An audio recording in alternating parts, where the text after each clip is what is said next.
Good morning and welcome back to the Colloquium series on robust and beneficial artificial intelligence, hosted by the Machine Intelligence Research Institute and Future Humanity Institute. I'm Patrick Latency, research fellow here, and our first speaker today is in this fourth week on multi-agent phenomena and agent modeling. Our first speaker today is Michael Wellman, professor of computer science and engineering at the University of Michigan. Michael has been active both in the research community and in industry in cases looking at probabilistic modeling and game theoretic, decision theoretic things, and especially on the implications for financial markets of autonomous agents. And so he's here to talk to us today about the implications for financial markets of autonomous agents. So join me in welcoming Michael Wellman. Thanks, Patrick, and thanks to Miri for hosting this colloquium and for inviting me. It's really a pleasure to be here. Thank you all for coming. I'm going to talk today about autonomous agents in finance, especially financial markets. The theme of the colloquium, robust and beneficial AI, can be studied at different levels. And a lot of the work that I think comes out of Miri and will also be featured here is generic AI and generic techniques for making AI more beneficial and robust. And I think there's a lot of great work that can be done at that level. And ultimately, that's probably the most important level to operate on things. The other level is looking at specific case studies in particular domains, much more specialized work. And the solutions one gets from that may be shorter term and less widely applicable. But on the other hand, they also may, by looking very hard at a specific domain, one may get ideas and experience that will help generalize things. And moreover, we're also interested in different timescales for robust and beneficial AI. And the long-term timescale of dealing with superintelligence tends to be pretty controversial, and there's many differing opinions about when we have to worry about that. Whereas dealing with autonomous agents in specific domains is something that is at hand. And we have to deal with it now. And so you could argue that let's study specific domains because we may learn something that will be useful for the longer term in the more general case. Or we could argue we should look at specific domains because we have to. We have no choice because they're here right now and we have to deal with them. And so the area that I'm looking at is finance. And there's several reasons that we should care about finance and why it's a particularly relevant domain for looking at robust and beneficial AI. And by the way, let me also say, since I don't expect there's many finance experts here in the audience, please feel free to interrupt and ask questions. This is a pretty small group, and we can make this very informal. Well, one, it's a very critical sector of the economy. Not only is it a big fraction of the capitalization in the stock market, and a fraction of GDP maybe too high, but it actually to run a complex economy, global economy, you need a well-functioning financial system. And as we saw 8 years ago, when the financial system starts to break down, actually the real economy can fall apart too. And so that really matters. So very critical. And add to that, as we also saw in 2008, it's also pretty fragile. The financial system is built out of information. What it really is a bunch of decisions that are made based on the prospects for an investment, or decisions made now on what productivity happens in the future. Or lending money to somebody based on the prospects they will be able to pay you back later in the future. That's just based on a belief and an expectation. And when there's a change in those beliefs and expectations, it can change everybody's willingness to lubricate the economy with loans and things like that. And that's how we have financial crisis, and that's how things freeze up. And that's how you could have just changes. Nothing in the real world happened in 2008 that made the global system less productive. that we lost trillions of dollars of output. We didn't forget how to make stuff. We didn't forget there was no natural disaster that destroyed resources. It was just changes in the expectations and beliefs about what each other were going to do that caused us to stop making decisions that could keep things going. Okay, so it's very fragile, highly interdependent. And to put the icing on the cake, that's where the AIs are already there first. Partly because it's based on information, the interfaces are such that machines can work in it pretty well. One of the areas which I'm going to focus on today is trading and financial markets. That's a phenomenon that's just over the last 10 or 15 years, the bots have really taken over at least one level of Wall Street trading. But even before then, we've seen automation in decision making about credit. So when you pay something with a credit card, it's not a person who's going to look at that and decide whether to let that through or not. There's a bunch of rules that may have been learned from data or may have been partially handcrafted. That's highly automated. And credit decision making is automated not just for credit card purchases, but even commercial loans to some extent and to an increasing degree. So the financial system, it's a fragile, important place, and it's being automated. Okay, so that's pretty clear. So let's talk a little bit about financial markets. Until not too long ago, if you said trader, you'd probably conjure an image like this of a bunch of guys in a place called a pit shouting at each other, and saying, actually, you're always guys. This is a thing of the past. So now the traders are these guys sitting in a rack in a computer system. Those other guys in that previous picture are out on the street eating in soup kitchens. And I don't mean to make light of people losing their livelihoods. And this is not a story about AI displacing labor. That's not the AI risk that we're talking about today. Nobody cares about those guys, it turns out. Okay, really, we should not talk about it. But the consequence is really more what happens when the financial system breaks and even more people lose their labor. That's the thing that we really care about here. So, of course, you can say, okay, so what difference does that make? The decisions are being made in a data center as opposed to in a pit. By the way, the pits still do exist for purposes of TV. CNBC has to have something to show when they do stuff, but it's just totally for show. It's taken over a large fraction. Why should that matter, right? On the internet, nobody knows you're a dog. On a stock exchange data center, nobody knows you're a bot. Well, you do actually, because there are things that are different about how they work. Now, we don't really know how they work in the public domain totally. This is a very secretive industry. I've spent a fair amount of time talking to people in trading firms, and they're usually one-way conversations. They're very high, much more say than defense contractors. These guys are very tight-lipped. But you can infer some things based on observables, like what kind of computers they buy and communication equipment they use. What kinds of people they hire, what kinds of things they're expert in, and one of those things is AI and machine learning. So they clearly hire a lot of people who seem to know a lot about that stuff. And even if we can't be sure exactly which algorithms they're using in what percentages, we know that AI is a big part of that. Okay, so one of the reasons that we know that it might be different is just by. And the most obvious one is just the very speed and precision by which these computers work. So, it's common to talk about things happening in a blink of an eye. Well, a blink of an eye is about 300 milliseconds. So actually, you can have about 10 or 20 rounds of bots responding to each other in that blink of an eye, not even just one. Well beyond human reaction times. I've also sometimes referred to this as trading beyond the speed of reality. So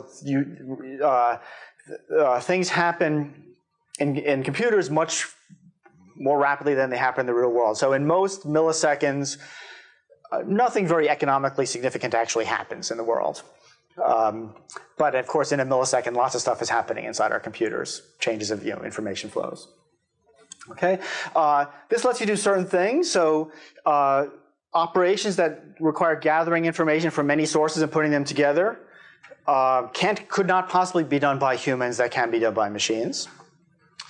And there's certain new kinds of strategies, therefore, that could not be done without that automation. And I'll talk about latency arbitrage and anticipatory strategies a little bit here and there. And this goes to going together with the speed is autonomy. Of course, because you can't react fast enough, you have to give authority to these agents. You have to give them the line to your counts. In order to do that, you have to let them operate without your supervision because of that time.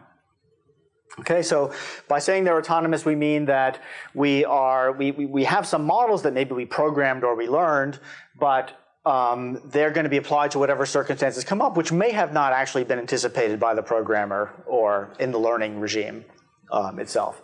And that also makes it possibly unpredictable what will happen.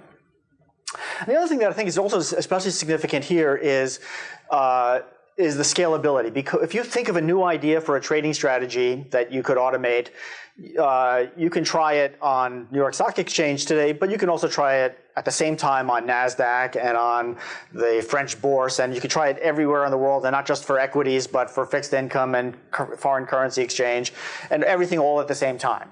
So a small idea can just be replicated and deployed around the world incredibly rapidly. Okay, because it's just an algorithm. Okay. Because there's potential advantage for being a little bit faster than somebody else, we've seen what has been called a latency arms race. And whenever actually the word arms race is in a title of something, that should maybe make you a little bit concerned. But what it really means here is that there's a constant effort to shave small amounts of time off things. So, for example, some 5 or 6 years ago, Spread Networks built a slightly straighter fiber optics connection between Chicago and New York, which shaved about 3 milliseconds off of the time to respond there. That led to a big advantage, which was then a couple of years after that, obliterated by new microwave towers that cut another half of a millisecond off of that time. Off of the fiber optics, and now you even see lasers that go between, laser communications that go between some of the data centers in New Jersey where all the exchanges are. The high-frequency traders pay the exchanges high rents to locate their particular box on the rack that's closest to the decision part of the exchange. Usually, they have a set rate. They give everybody. They promise everyone the same length of wire. So you don't. It's not. They don't. This is just a business decision. They don't have to jockey for like where on the rack you are, which particular place. You get a certain standard length wire. There's also specialized hardware that you could buy and software. You want to take out things like error checking, which that wastes a lot of time. That could be better spent processing things, of course, and making potentially more fragile and more of a concern. There's a story that Michael Lewis tells in the Flash Boys, which is a very engaging book about what describes one way that an anticipatory strategy is used. So this is northern New Jersey, Manhattan. Some of you may recognize this. There's about 12 or 13, it's varied over time, different exchanges where all U.S. equities can be traded. Okay, this is again something that's only happened 10 or 15 years ago.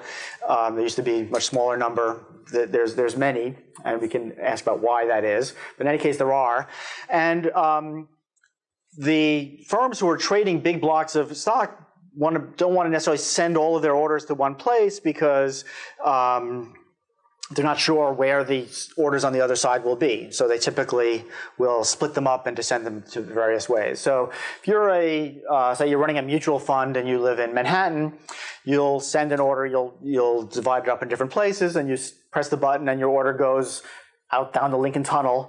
And the first place it hits is the BATS exchange, which has its center in Weehawken, New Jersey.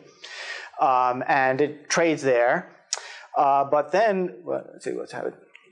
Right, so this is the New York Trade splitting the order to multiple exchanges. It hits BATS and Weehawken, and it might trade there. But then the HFTs, they're watching at what happens at BATS, and they say, well, you know, if some order just hit BATS, I bet there's another order that's pretty similar on its way to the New York Stock Exchange in Mahwah and the NASDAQ in Carteret, and they race it there to, this is the anticipation.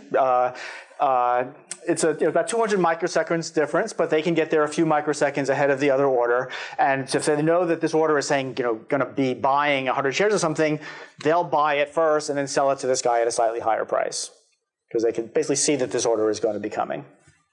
And this is one strategy that was at least observed and operational, over those times. Okay, exploiting the fragmentation of the markets.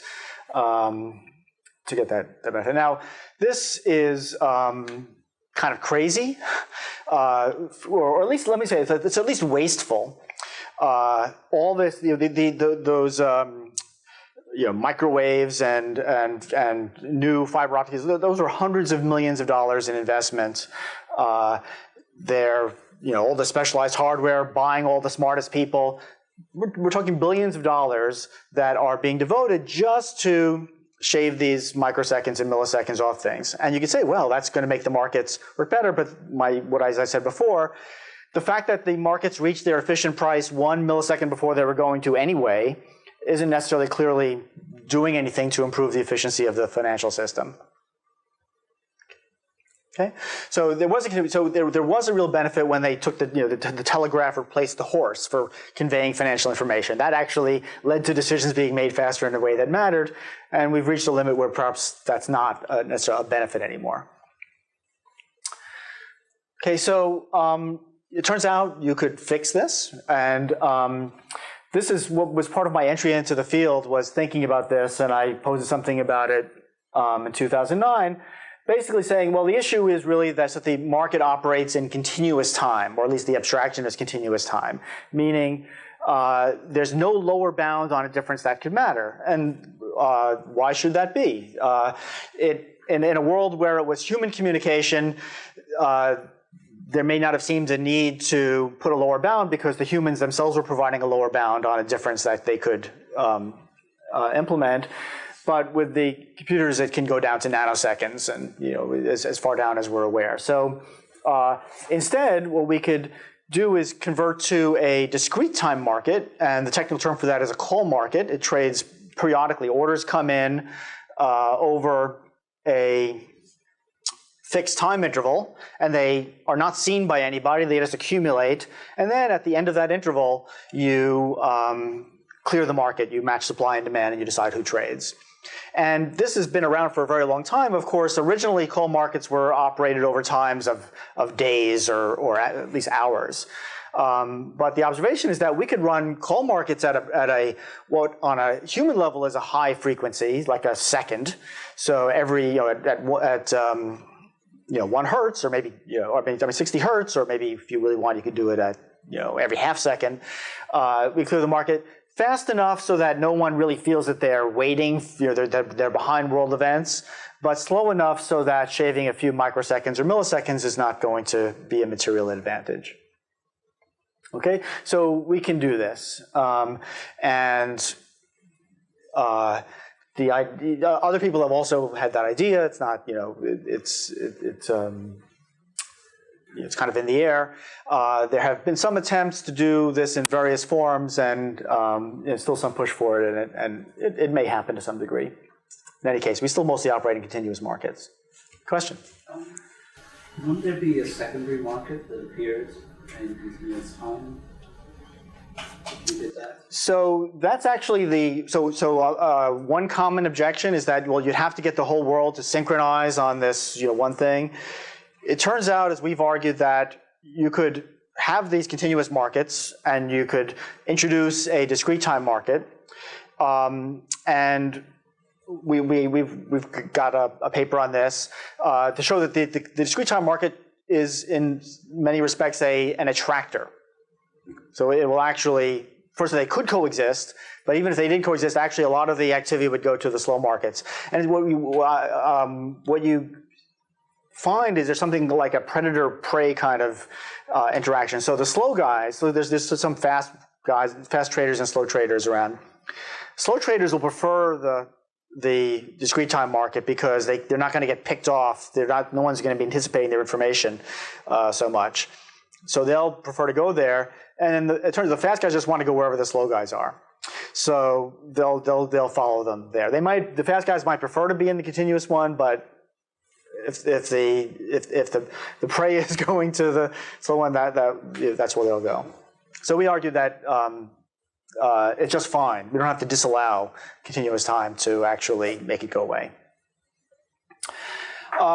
The other thing that we are concerned about is stability. So that's the argument about the latency arms race, that was largely about efficiency. You could say maybe it's about stability too, because once you get to these low, unprecedented timescales, who knows what will happen.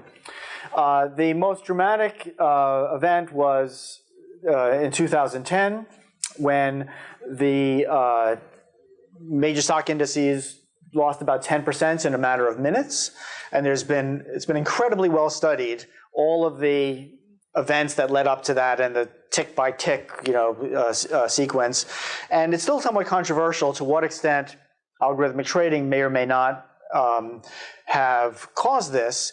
It's been exonerated as the proximal cause, but there are many reasons, in fact there were other things that happened, but to what extent did the presence of algorithmic trading and the predominance of that shape the response system so that when a shock happened, there was no liquidity around to absorb it?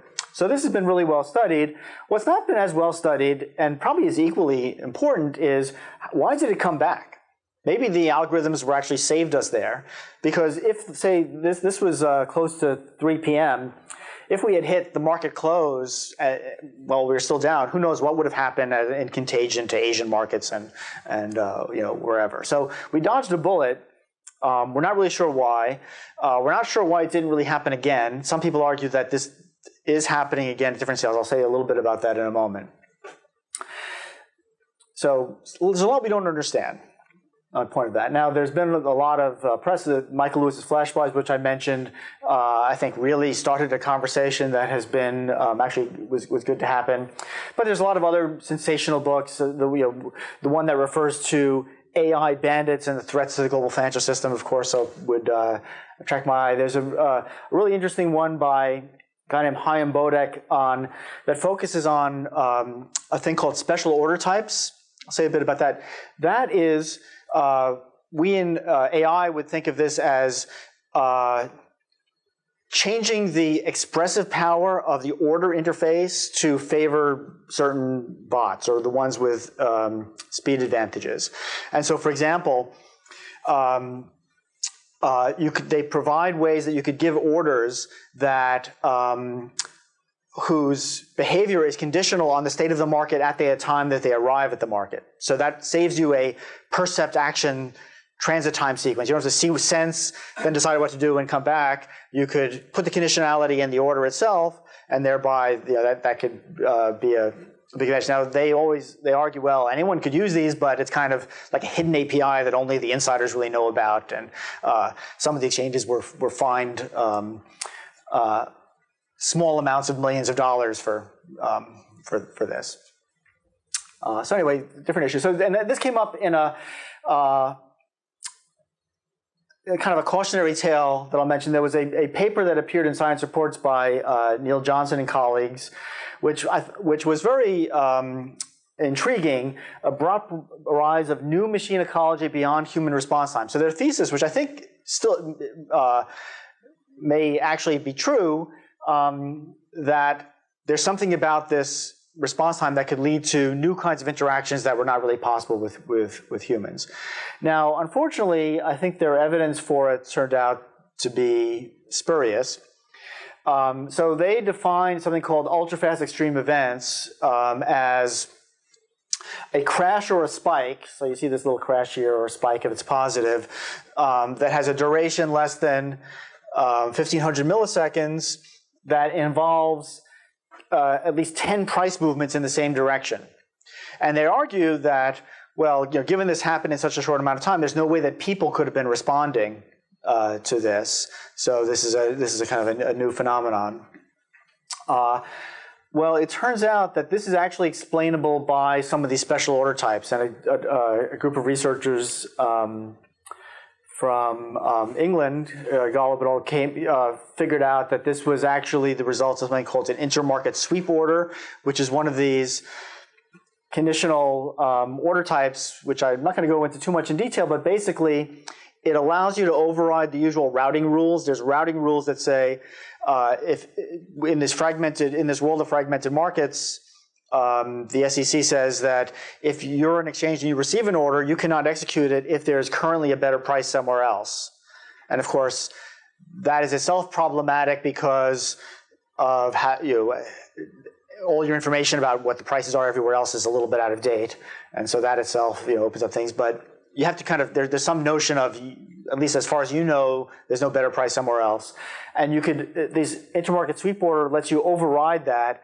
And so what's happening is they're using that, and then a big order comes in and it just eats down the order book in that one exchange, even though there's better prices somewhere else. Why would somebody do that? Well, it turns out that in some cases they would rather get a worse price right now than signal to the rest of the world that they're in the market to buy a lot of shares, because then they feel they're going to get taken advantage of more later by having some iteration. So they'd rather not take the time of sort of alerting everyone else, and so they'd have to reroute the order because everyone else is going to go beat them to the new place, and they do this. And this can explain those ultra-fast extreme events. So the hunt is still on, in my view. It's an open question whether there are these phenomena to be discovered, but those little, sometimes they're sometimes called mini crashes, are not really it. Okay, so we have a research agenda around trying to understand this new world of algorithmic trading.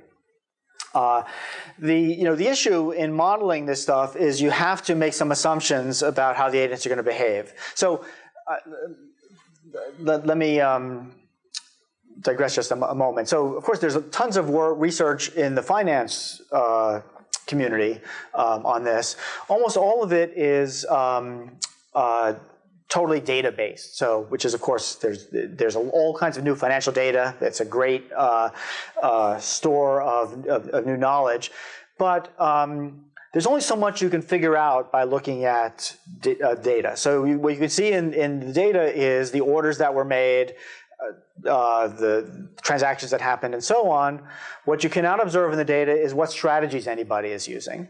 Right? What they would have done in a situation that was different than what actually happened.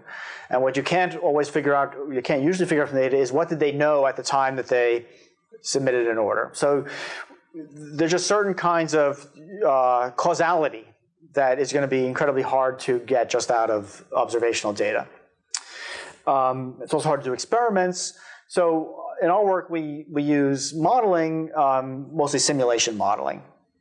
The academic finance community also relies a lot on analytic modeling, but that also is quite limited as to the complexity of the systems that you can really understand in that way.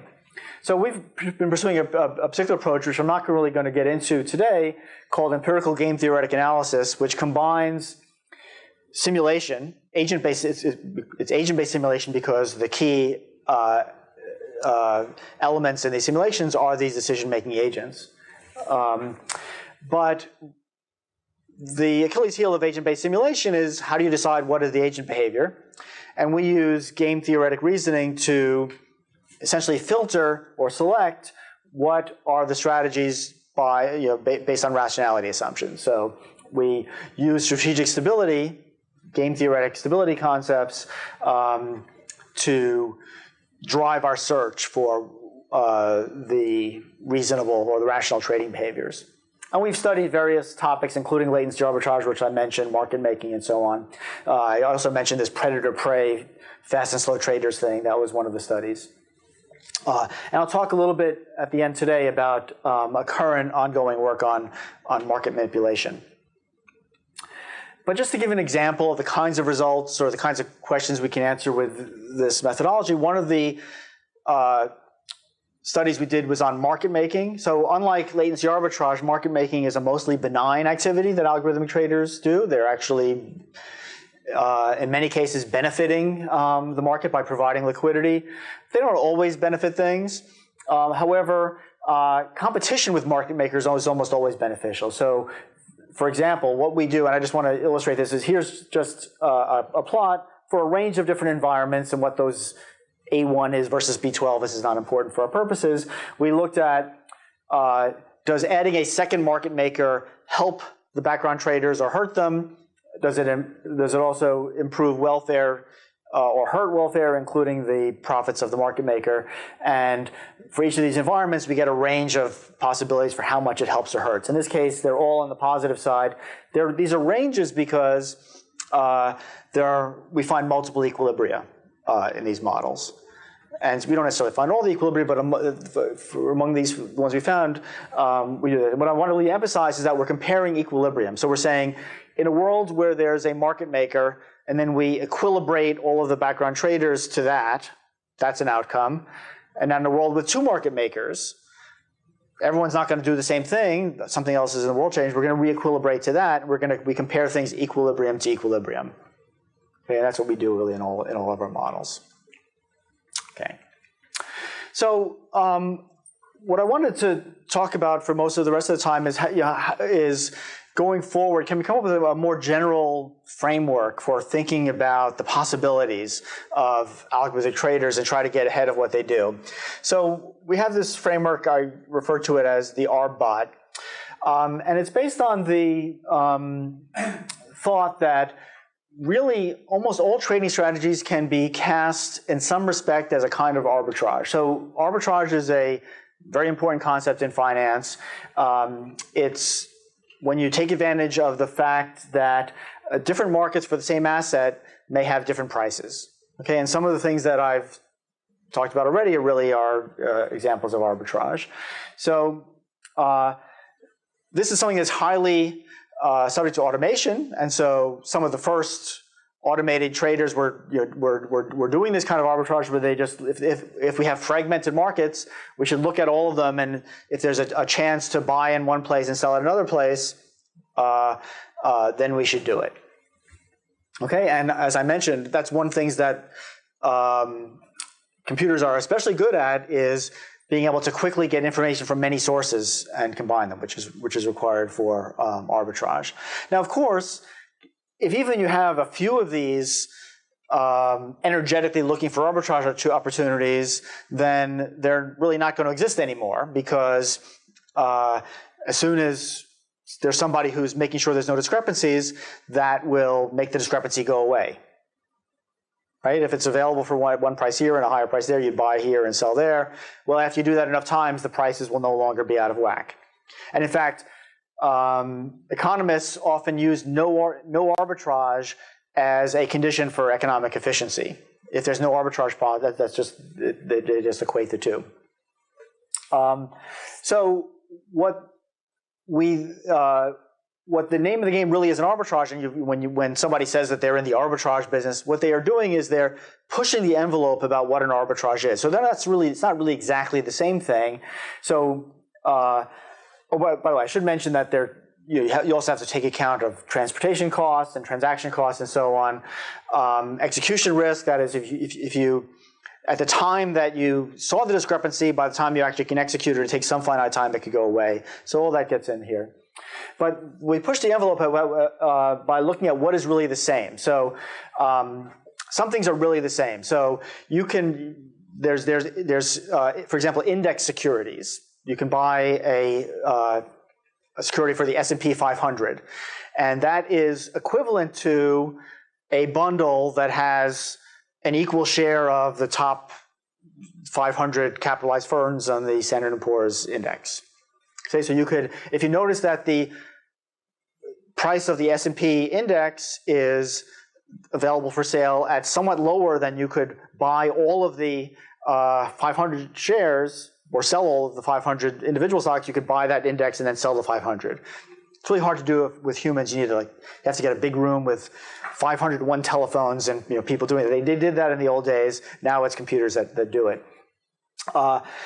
Those are the same. Now, what about? Well, it's actually really not the Standard & Poor's index. It's an index future. So that means you're promising to do in the future. Well, you can, if you have an opportunity to sell something in the future, well, what you can do is you could buy it now and hold it and sell it then. Now you might have to borrow the money, so then you just have an interest rate addition that you have to do that. So you can make this mapping. It gets a little bit more complicated, but you can do it. And you can make, sometimes there are paths of exchanges. So for example, you could look at the graph of foreign currency exchange rates, and you might find a path that when you multiply them together comes out to more or less than 1 by enough of a way to do that. So there's algorithms that are always doing that. There's many other examples. What's called that anticipatory play that I talked about before is arbitrage in a statistical sense. You didn't know for sure that there was another order that was going to NASDAQ based on what you saw at BATS, but you had a reasonable probabilistic model basis for that. And so if you just view that as a statistical model, you were doing arbitrage in expectations with respect to that statistical model. Okay, so really the name of the game in arbitrage is to push, there's always at the heart of an arbitrage is an identity relationship, and you're just stretching the boundaries of what that identity is. Okay, so the reason I'm harping on this is because this can be automated, I believe. So it's really a search problem. If you, there's two ways that you can do this search.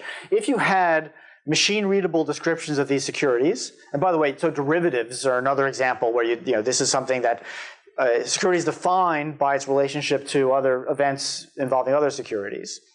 Okay, this is a search and a reasoning problem to determine under what situations these things are equivalent, and can you come up with a combination of transactions that under any state of nature makes these things equivalent for a short profit. Okay, and then you execute that. So it's a big search problem that you can do if these securities are described in a formal way. Okay, or if you want to go the statistical route, you have lots of data about how the prices of different kinds of assets move over time, and you can come up with what seems like a reasonably reliable model of potential arbitrage. Of course, now some things sometimes go wrong. Some of you may remember or have read about long-term capital management, one of the first hedge funds that tried to do statistical arbitrage in a big way. And there was a regime change, the situation that changed in the world involving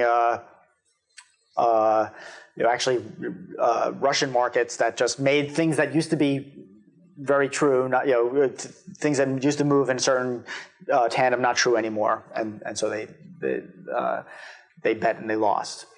So there's always risk management in these too, but this can be automated. And so the proposal is that, and I don't mean want to be too naive about it, but given that we don't know what the financial industry is doing, we should at least invest in kind of public arbots that are watching and trying to derive new arbitrage, at least trying to anticipate where are new ideas out there of exploitable that can maybe get us ahead of what the bots might be doing. And maybe the government will never have as much resources as the traders out there, but it's a way to possibly get an alert about things that could be destabilizing to the financial markets.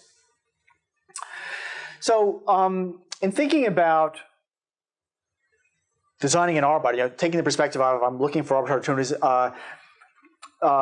there are different levels of aggressiveness where this may apply, and this may be a way to set certain boundaries on how we might want to regulate autonomous trading agents. So what I described so far was mostly in the category of passive search for opportunities. Now, some arbitrage is actually not beneficial, like latency arbitrage. Some others like market making, which can be thought of as an arbitrage over time. You know that statistically things get out of balance, and if you smooth that out, you can make a profit. That's essentially what market making is. Those are possibly beneficial, and those might be okay. But so that's the least aggressive. However, once you if you're doing just exploration and the kinds of actions you do, you might come up with strategies that also affect the beliefs of others in improper ways, and that's something called spoofing or market, which is a form of market manipulation. That's also something that could be possibly automatically derived is ways of finding new arbitrage opportunities by misleading others about things. And my ordering is, I'm not actually 100% confident that I've put things in exactly the right order here. Because another thing you could do, if you're really good at exploiting arbitrage opportunities, you have a very strong incentive to make new arbitrage opportunities. And one could argue, it has been argued, that the proliferation of derivatives is sometimes happen because it's a way to introduce new interdependencies that some of the clients won't really understand very well. But if you understand them well, then you'll have new arbitrage opportunities. And collateralized debt obligations were possibly an example of this. But whenever you define a new derivative instrument, there's all now potential new identities that exist, and that may be new chances to get total profits. Another is fragmenting markets. So why did we go from 1 or 2 or 3 stock exchanges to 13? Well, it's a kind of a complicated story. Originally, it was very much encouraged by the SEC, the U.S. in the U.S. anyway, as promoting competition, right? Because maybe we really don't want just one stock exchange because they could perhaps make their transactions costs too high, and we want some competition there. But then once you define the rules to allow fragmentation, there may be an incentive to have too much fragmentation because the parties that are good at arbitraging between them will want more fragmentation. And the people who created BATS, maybe they did that. I don't know exactly what their thinking was, but why did we need 13? And then finally, it's a big category is malicious subversion of markets, and this is really where the boundary between issues of AI safety is indistinguishable from cybersecurity. So one could perhaps launch a denial of service attack on Wall Street if one wanted to perhaps achieve some goals. There's no reason that these kinds of things couldn't happen. Now, many parties that would not be in their interest to do that, but there may be other kinds of just direct things that we really think of more as just direct attacks and subversion that could be automated by AIs. And certainly in non-financial cybersecurity, a lot of that is done by the AIs and defended by the AIs in total. So let me drill down just a little bit on market manipulation. So one of the interesting things about this is the difficult definitional questions, both legally and even just conceptually. So SEC defines this as intentional conduct designed to deceive investors by controlling or artificially affecting the market for security. So right away, if you're thinking about autonomous agents doing manipulation, you're going to choke on this intentional conduct part, because now who intended this? Was it the programmer intended this? Was it the agent itself? Can we ascribe intent to that? Maybe somebody programmed an agent to search for good strategies, and they hit on a spoofing strategy. You just said, go make me some money, find some patterns, of actions you could take and ways to make money. It comes up with spoofing. Was it intentional? Okay, clearly law and policy are going to have to, and law, which are very slow-moving things, are going to have to move to deal with this reality. Okay, spoofing is a specific category of market manipulation. Dodd-Frank has the definition: bidding or offering with the intent to cancel the bid or offer before execution. So this is also really tricky because you can't just say, well, you can't cancel orders, because there's lots of legitimate reasons that you would cancel an order before it executed. But if you, at the time you submitted it, you were 100% sure you were going to cancel it before it executed, that maybe would be that intent. This has actually been in the news a lot lately. There have been some prosecutions. In fact, just about a year ago, maybe it's 2 years ago, they arrested. There was a high-profile arrest in London of this guy named Sarao, who was in his parents' basement doing spoofing, and they claimed that he was contributed to the flash crash. Kind of dubious. So this actually comes from a court document or at least an investigation by the UK Financial Conduct Authority about a guy named Kasia who was manipulating some commodity markets. And I'll just try to just show what he did. Basically, this is a strategy called dynamic layering, where he put some sell orders here that were out of the money, meaning they didn't match any existing buy orders. But the idea was that somebody would think that someone just wants to sell a lot of these, oil contracts or whatever they were. And so because of that, that would depress the price because they say, oh, someone's going to try to sell these things. And then he went and bought it here. So he put in all these sell orders, then he bought. Then the sell orders went away, took the sell orders out, and started putting in buy orders that he didn't really mean to use, and then sold. Okay? So very simple kind of pattern. So this is kind of in progress work. We said, well, can we implement that? So first of all, to be able to implement this in a model, you need to have agents who would be fooled by this. So you need agents who are trading who would look at this information and change their beliefs on there. And it turns out there's a well-known trading agent strategy called heuristic belief learning that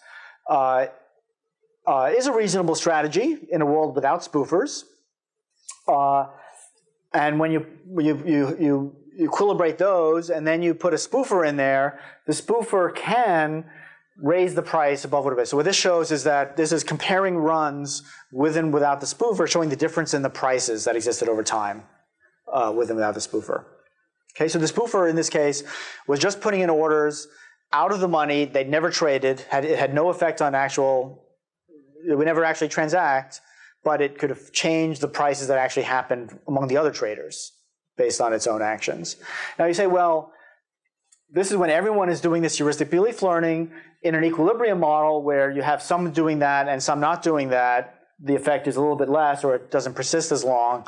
But again, we can get the spoofer to really change the price, and we also can get the spoofer to actually be profitable. We can wrap around this where it sells at the beginning and then buys at the end, or vice versa, depending on how it wants to move the price and can make money. Okay, so there's still lots of open questions. We just put in this kind of extreme version of dynamic layering. Could these strategies be automatically learned? Can a regulator look at market data and figure out that spoofing is happening? Okay, either in real time or maybe based on auditing after the fact. Is there going to be some information available they can do that? Can the trading agents themselves be sensitive enough to this that they can detect the patterns, the telltale signatures, so that they could be spoof-proof?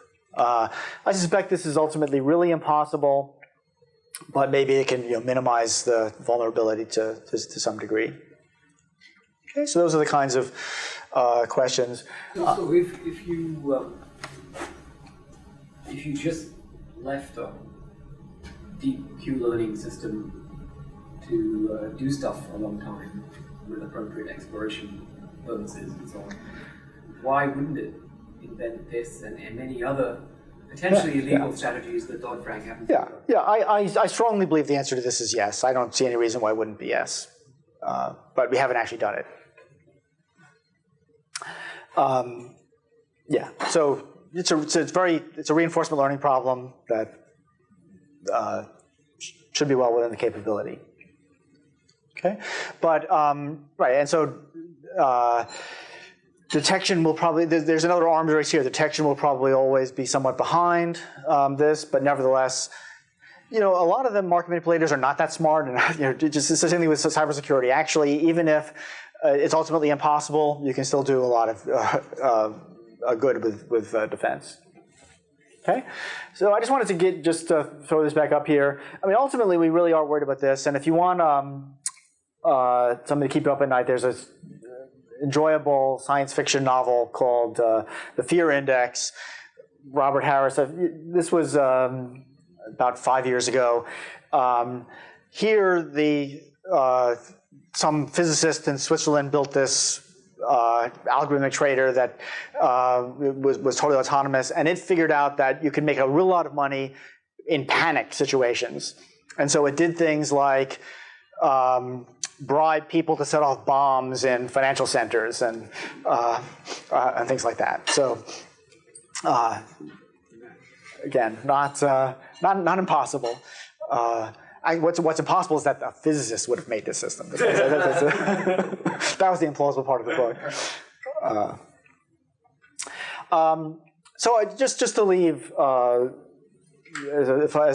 in closing comment, I've argued that finance is a really great case study area for looking at issues in robust and beneficial AI because it's a very important domain for our world economy, and yet it's at the bleeding edge of automation.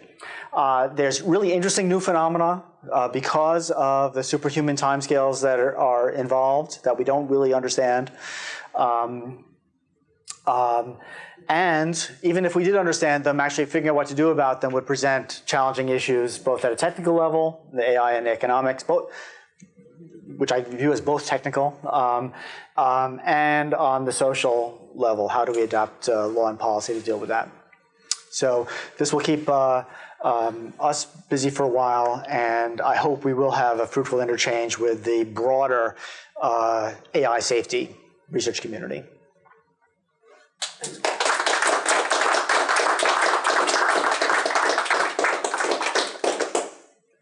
Questions? Is there an obvious reason why spoofing should be illegal? Because it seems like the problem could equally be the guy inferring from the made bid, right? So I think it's a reasonable question. So in general, fraud is illegal, but it's defined. It really is always defined though in terms of what the beliefs were of the perpetrator of the fraud, and their intent to provide misleading information.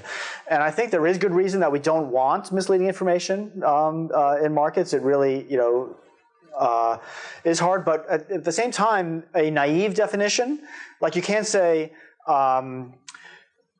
you can't legislate truthfulness in bidding and negotiation, right? You can't say you must offer to buy something at the price you really are willing to pay for it, right? It shouldn't be considered immoral to offer $10 for something that you're willing to pay $12 for, right? So that is a misleading of a kind about your own state, but somehow spoofing, misleading about market conditions that aren't really you, it seems different. But drawing a line is tricky. Yeah. Couldn't you just extract money from the spoofers then, if you have a good algorithm that can detect spoofing? Right, which is a reason to doubt that you could have a perfect algorithm to detect spoofing. Because, I mean, what we intend to do as we develop this is to keep on recursively or iteratively pursuing that. Because once we have a detector, then we would let the spoofer try to respond to the detector with more evasion, and maybe it'll degrade their ability to spoof, but ultimately there's an equilibrium where there's probably a little bit of manipulation possible that's irreducible. Sure. So a couple of things occur to me. So one is that rather than try to say that there are some money-making decisions that are morally okay, and there are some money-making decisions that are not. You might ask, why do we have markets? And should the motive of AI agents in the market solely be to make money, as opposed to function as information exchange to make the market, the real economy more effective? Yeah, so I mean, I think the theory of why financial intermediation is beneficial, right, is that you want a market so that the reason that we have capital markets is so that actual investors can make transactions with actual entrepreneurs, right? To provide, right? I want to retire in the future. You want to start a business. We've got a really mutually beneficial exchange. However, we're sparse, the ones that have that real need. And the intermediaries can bridge across time, and they can say, well, I don't. They can aggregate information. They really provide a useful smoothing and information propagation function at a first order. Okay. The issue is really when they start being harmful is when they get to the higher degree order that they're not really making information propagate better than it did before. Okay, so when arbitrage arises naturally, someone is really providing a benefit by providing that bridge and making the prices more consistent. Because when let's put it the other way, when arbitrage opportunities are outstanding, there's an inefficiency in the market, and because the prices are not signaling the true competitive equilibrium, and so wrong decisions are made. Okay, so we always need in the financial system people to make the decision. Should I live in this place or that place? Right? Should I buy this house? Should I build this apartment building? All these things. Decisions are made using price signals and using that. And there is a real value to the economy for those really reflecting accurate information, which is an aggregate of information that's very diffusely held in the world. So I very much strongly believe, as you can tell, in financial intermediaries providing something useful. It may have grown a little bit too parasitic.